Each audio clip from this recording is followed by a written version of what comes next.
다 함께 사도신경으로 고난주간 첫째 날 특별 새벽 기도회를 시작하겠습니다. 나는 전능하신 아버지 하나님 천지의 창조주를 믿습니다. 나는 그의 유일하신 아들 우리 주 예수 그리스도를 믿습니다. 그는 성령으로 잉태되어 동정녀 마리아에게서 나시고 본디오 빌라도에게 고난을 받아 십자가에 못 박혀 죽으시고 장사된 지 사흘 만에 죽은 자 가운데서 다시 살아나셨으며 하늘에 오르시어 전능하신 아버지 하나님 우편에 앉아 계시다가 거기로부터 살아있는 자와 죽은 자를 심판하러 오십니다. 나는 성령을 믿으며 거룩한 공교회와 성도의 교제와 죄를 용서받는 것과 몸의 부활과 영생을 믿습니다. 아멘. 찬송가 143장 함께 찬양하시겠습니다.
오늘 특별 새벽 기도회를 위해서 김일평 장로님께서 기도해 주시겠습니다. 사랑과 은혜의 주님, 저희들 새벽을 깨워 주님 앞에 제단을 쌓습니다. 신령과 진정으로 드리는 저희의 예배를 받아 주시옵소서. 특별히 주님께서 십자가의 고난을 당하신 고난주간을 택해 주님의 행적을 따라가 보려 합니다. 나태했고 느슨했던 우리들의 시간들을 다시 깨워 고난주간 특별 새벽 기도회로 한 주를 시작합니다. 이번 새벽 시간들을 통해 십자가의 고난과 부활의 기쁨을 알게 하여 주시옵소서. 세상에서 환난을 당해도 담대하게 하여 주시옵소서. 주님의 말씀에 힘입어 세상을 이기게 하여 주시옵소서. 주님이 저희들의 길이고 진리이고 생명이길 원합니다. 주님께서 주시는 평안을 바랍니다. 세상이 주는 것과 같지 아니한 주님이 주시는 평안으로 우리 마음속에 어떤 근심이나 어떤 두려움도 생기지 않기를 소망합니다. 주님이 우리를 사랑하신 것 같이 우리들도 서로 사랑하기를 원합니다. 우리들이 주님을 택한 것이 아니라 주님께서 우리들을 택하신 것임을 깨닫기를 바랍니다. 세상에 속한 자들이 아니라 주님에게 속한 자들이 되기를 소망합니다. 저희들이 주님을 십자가에 못 박으라고 소리치던 군중들은 아니었는지요? 은30에 주님을 팔아넘긴 가롯 유다는 아니었는지요? 첫 닭이 울기 전에 주님을 3번이나 부인했던 베드로는 아니었는지요? 주님이 고난을 당할 때는 혼돈과 두려움으로 모른 척하며 도망을 치다가 막상 주님의 부활의 모습에 놀라고 당황하는 제자들은 아니었는지요? 제자들의 발을 씻어준 주님, 겟세마네 동산에서 할만하시거든 이 잔을 내게서 지나가게 해달라고 기도하신 주님, 그러나 나의 원대로 마옵시고 아버지의 원대로 하옵소서 하신 주님, 골고다의 언덕을 채찍을 맞으시며 오르신 주님, 우리의 죄를 대신해 십자가에 못 박히신 주님, 그리고 그 모든 고난을 이겨내고 마침내 부활하신 주님, 저희를 이 특별히 어렵고 힘든 코로나의 시련 속에서도 주님의 행적을 기억하며 이겨낼 수 있는 힘을 허락하여 주시옵소서. 비대면 예배의 힘듦 속에서도 우리의 믿음들이 흔들리지 않게 지켜 보호하여 주시옵소서.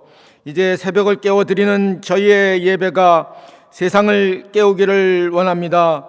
말도 많고 탈도 많은 세상의 풍파 속에서, 속이고 속는 아수라장 속에서, 자기 말만 옳다고 외치는 악다구니 속에서, 싸우느라 온통 흙투성이가 된 세상의 진흙탕 속에서 주님이 주시는 고요와 온유를 가지고 세상에 맞서고 세상을 변화시킬 수 있는 놀라운 힘을 허락하여 주시옵소서. 담대하라 내가 세상을 이기었노라 하는 구절을 한 주일 내내 저희가 기도의 제목으로 삼게 하여 주시옵소서. 말씀을 증거하실 목사님과 함께 하여 주시옵소서. 교회 곳곳에서 수고하는 손길들을 위로하여 주시옵소서. 홀로 영광 받으시게 차고도 넘치실 주님을 믿사오며 이 모든 말씀 우리를 위해 십자가에 못 박힌 우리 주 예수 그리스도의 이름으로 기도드립니다. 아멘.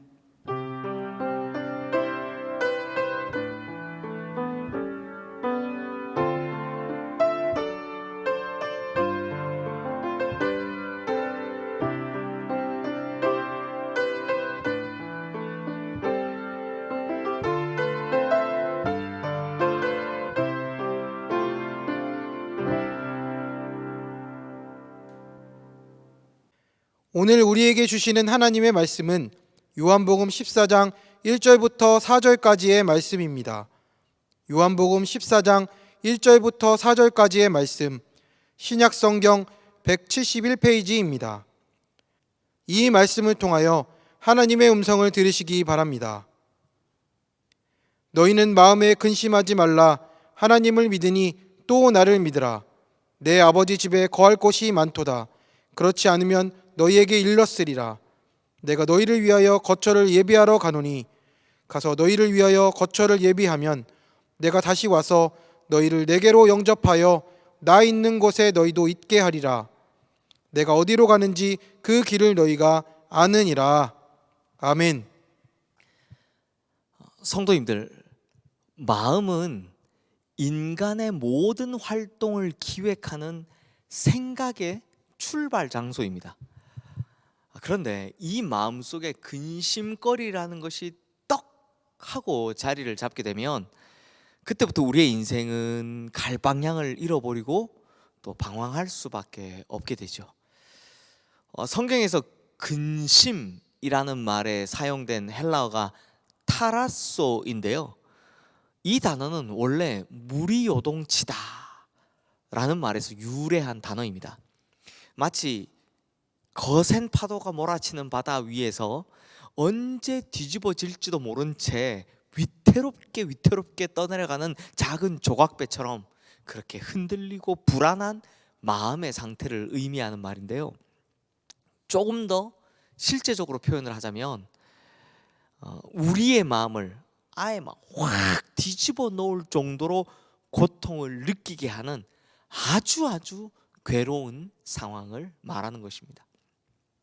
그런데 지금 예수님의 제자들이 딱 이런 상태였습니다.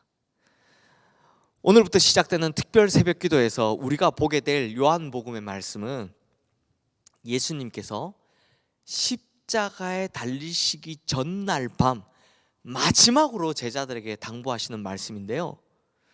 그래서 오늘 본문의 직전, 오늘 본문 앞에는 예수님께서 제자들 중에 한 명이 나를 팔게 될 것이다 라고 말씀하셨습니다. 그리고 또 베드로에게는 너는 오늘 밤 닭 울기 전에 3번 나를 부인하게 될 것이다 라고도 말씀하셨습니다. 그리고 결정적으로 이제 제자들과 헤어지게 될 것이다 라고 말씀하셨죠.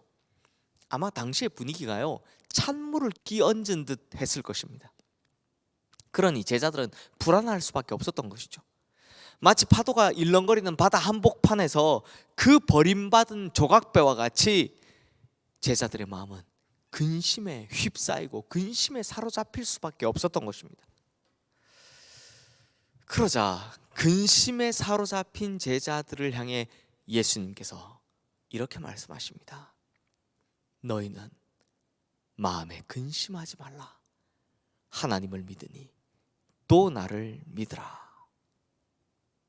그리고 나서 근심을 하지 않아도 되는 이유에 대해서 말씀하시는데요. 오늘 본문 2절 3절 말씀 우리 함께 읽겠습니다. 내 아버지 집에 거할 곳이 많도다. 그렇지 않으면 너희에게 일렀으리라. 내가 너희를 위하여 거처를 예비하러 가노니 가서 너희를 위하여 거처를 예비하면 내가 다시 와서 너희를 내게로 영접하여 나 있는 곳에 너희도 있게 하리라. 내 아버지의 집, 너희를 위해 예비된 거처, 바로 천국에 관한 말씀이죠. 성도님들, 우리가 믿음의 삶을 살면서도 느끼는 딜레마가 있다면 아무리 믿어도 아무리 기도해도 해결되지 않는 근심거리들이 여전히 존재한다는 것입니다. 물론 우리는 하나님의 선하신 섭리를 믿지만, 결국에는 모든 것이 합력하여 선을 이룰 것을 믿지만, 그래도 이 땅에 존재하는 이 견디기 어려운 모순을 직면할 때마다 언제 이 모순이 선함으로 바뀔 것인가, 이걸 묻지 않을 수 없습니다.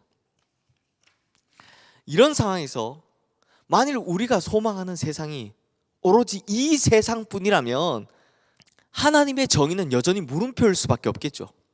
그래서 궁극적인 하나님의 정의를 위해 필요한 것이 바로 다음 세상의 존재, 곧 천국의 필요성인 것입니다. 즉 천국은 이 땅의 모든 모순과 모든 근심거리를 해결하는 곳이다라는 겁니다. 그것도 영원히요.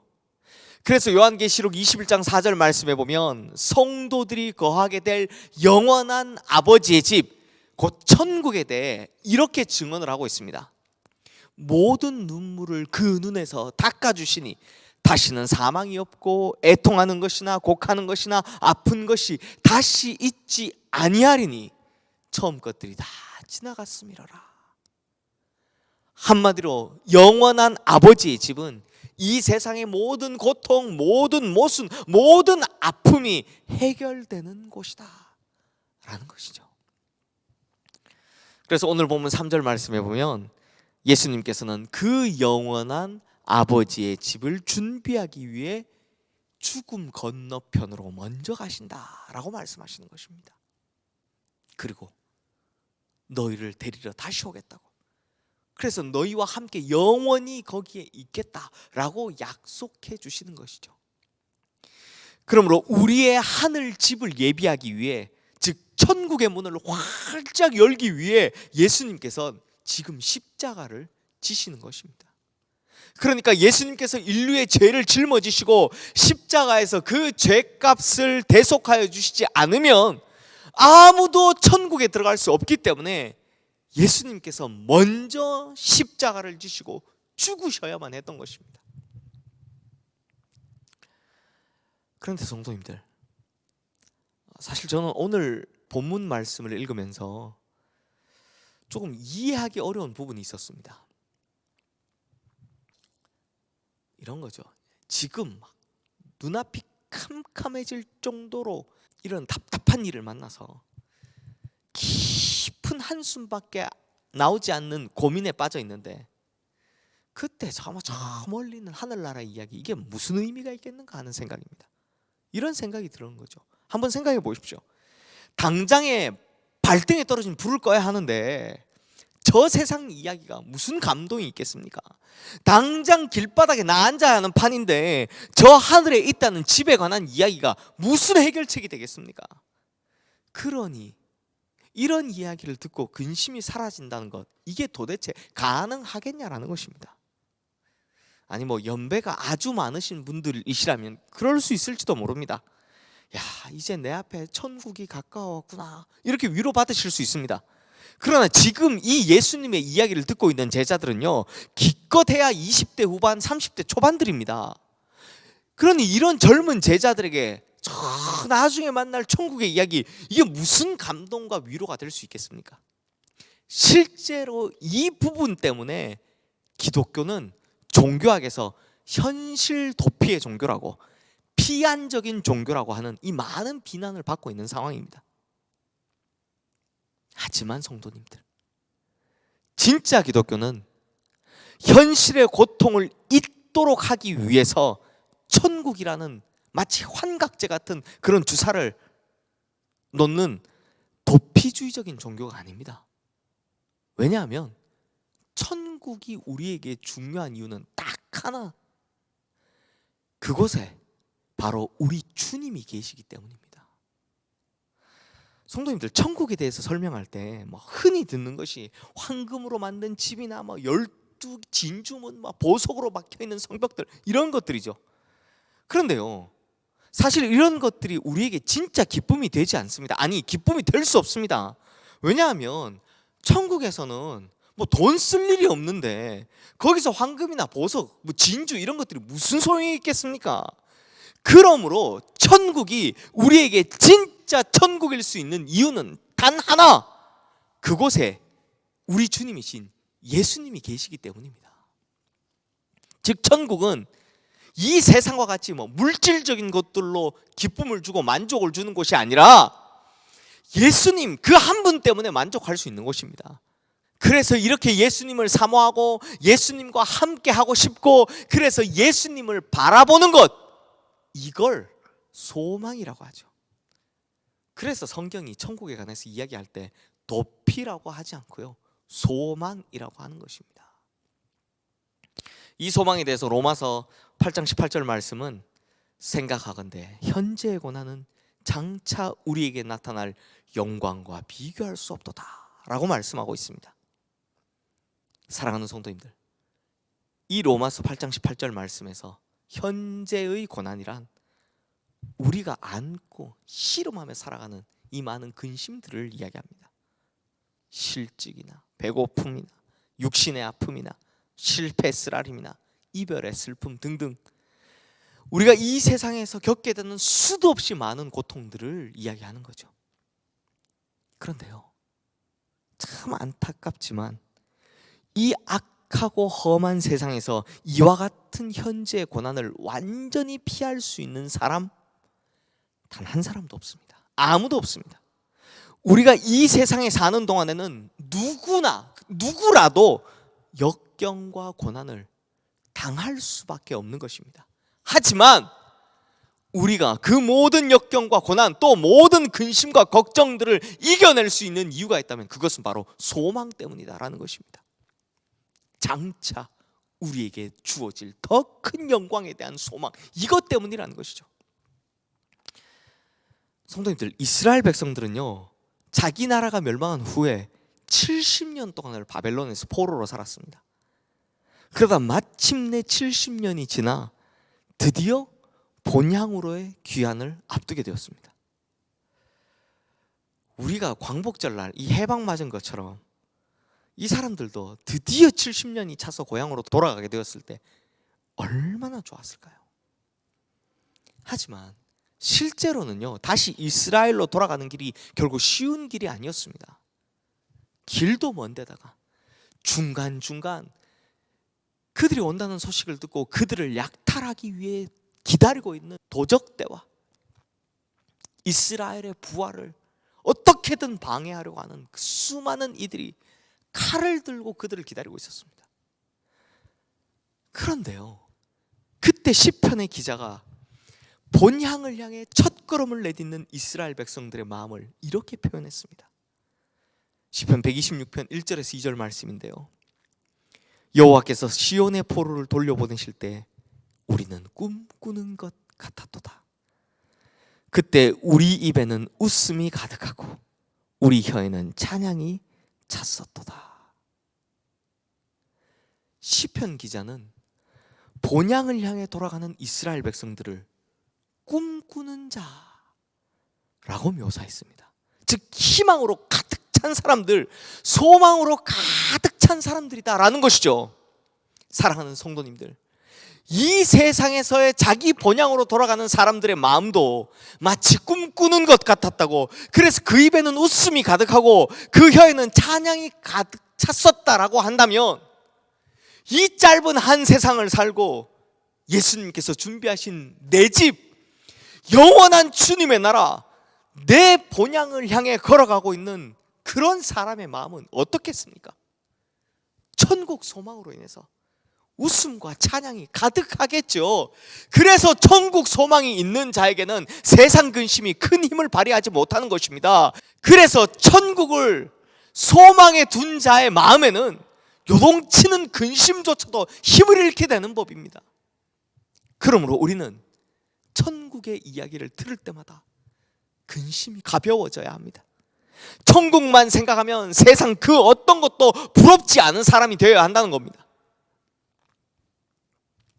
사랑하는 성도님들, 예수님께서 우리를 향해 품고 계신 간절한 소원이 하나 있다면 그것은 우리 모두를 예수님 계신 천국에 데려가서 영원히 함께 사는 것입니다. 이게 예수님의 간절하고 유일한 소원입니다. 이것이 예수님의 최고의 소원이었기 때문에 십자가도 달게 지신 것이죠. 그러므로 우리는 반드시 천국 가게 될 것입니다. 그러므로 우리 시흥의 성도님들은 겉으로는 천국 바라본다 라고 하면서 속으로는 세상 영광 바라보다 근심에 빠져 살지 마시고 오히려 천국에 푹 빠져 천국 소망으로 인해 이 세상 모든 근심을 이기며 사시는 우리 모든 성도님들 되시기를 주님의 이름으로 축원합니다. 기도하겠습니다. 하나님 아버지, 이 세상의 모든 근심을 이기게 하는 것, 그것은 바로 천국에 대한 소망임을 오늘의 말씀, 특히 예수님께서 제자들을 떠나시기 전 마지막으로 당부하신 말씀을 통해 보게 됩니다. 주님, 우리 또한 이 세상 살면서 가슴 답답한 일들 많지만 주님 한 분만으로, 또 주님께서 준비해 놓으신 내 본향의 집을 바라봄으로 모든 걱정과 근심들을 이겨내고 오히려 웃음과 찬송으로 살아가게 하여 주시옵소서. 나를 천국에 데려가시려고, 그리고 그것이 가장 큰 주님의 소원이셨기에 친히 나를 위해 십자가 지신 우리 주 예수 그리스도 이름으로 기도드리옵나이다. 아멘.